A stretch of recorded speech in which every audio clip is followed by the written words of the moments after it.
All right, I figure I'll share this video real quick. So I need to move this tote filled with worms. Look, I mean, dude, this whole thing all the way down too. It's pretty wild. I mean, they're just everywhere.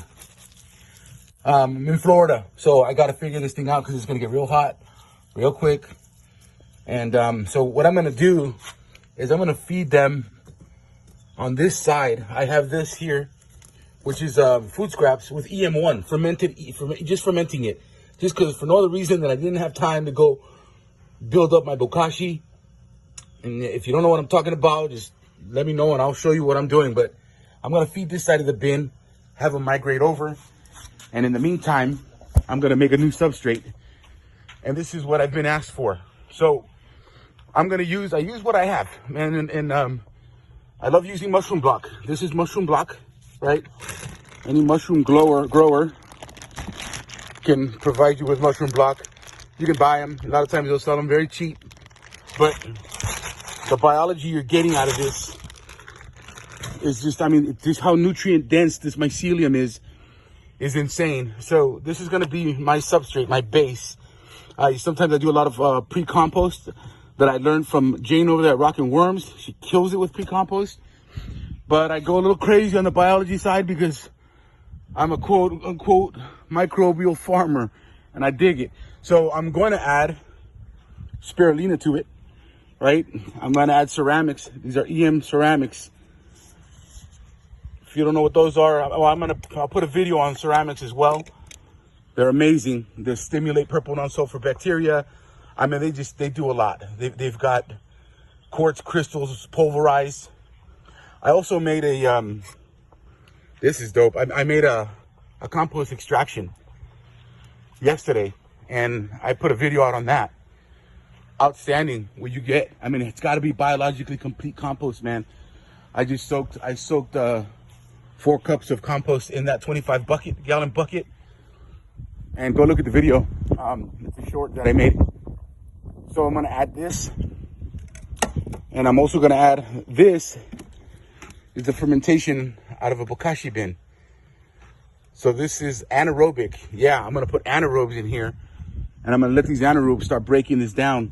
So cyanobacteria, it's also got cyano in it. Spirulina is in the family of cyanobacteria.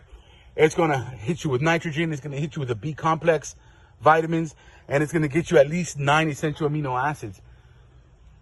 So I'm going to load this up and I'm going to let it sit for a day or two. I'm going to put a thermometer, a temperature gauge in it to make sure it's not overheating while my worms are migrating on the other side. We'll give them a chance to move over, and then I'll bring them over here. And I don't sell worms. I don't sell worm castings. I'm after the maximum amount of biology that I can extract from a casting. And this is techniques that we use. I say I've learned a lot from Rick over at Gardens in Glass. And we've tested 58% fungal. Now, I expect the worms to eat all of this, right? They're going to tear this down. You probably won't even see any of it when it's left over. That bin that I just showed you, I loaded that with mushroom block and I just put it all to one side. So anyway, I'm going to just keep breaking this down.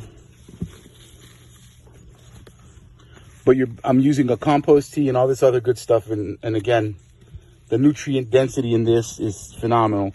So the type of minerals and vitamins that you're putting, I also have sea minerals in the spirulina. So I don't need to over mineralize anything. Everything's already been done. The biology's already processed it. And they'll be ready to rock. Here's something else I'm adding to it that I forgot. I'm going to add, this is a fermented biochar. So I'm going to add a scoop of this in here. This is going to give them whatever aggregate they need to tear down whatever food they're going to eat. They're like chickens with gizzards. I guess their stomachs use minerals and sands to crush and break down their food. That's it. So we got everything going in there. All right, one last thing I'm going to do just for experiment is I'm gonna put this block. I need more hands. In this corner here. I'm curious. I'm gonna leave this block there. I don't know, just to test, because if I'm not testing, I'm not learning. If I'm not learning, then what the hell am I doing? So I'm going to put this block here, and as I build this bin up, see what happens to it. That'd be cool. It's probably going to sprout mushrooms for sure. I wonder if it's going to help regulate moisture. That'll be interesting to see.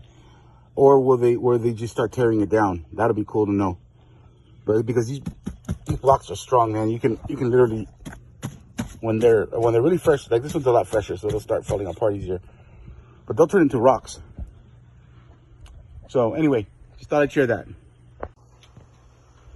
All right, cool. This bed is ready. I've added my castings in here, my worms, tons of them. Adding the biology on top of these mushroom substrate and all that other biology that I've added to it. It's bio on top of bio on top of bio. Gotta love it. I'm gonna keep the temperature gauge here because I'm gonna manage these guys outside in this lanai/porch area, whatever you want to call it.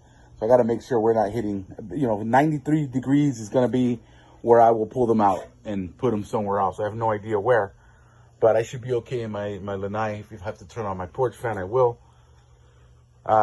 Otherwise, I hope you like the video. Maybe there's something you can get some ideas from, which would be great. If you have any ideas, I'd be more than open to them. And by the way, here's my tomato tree. This thing is in the sand, just putting out tomatoes. All right, I'll catch up with you guys later.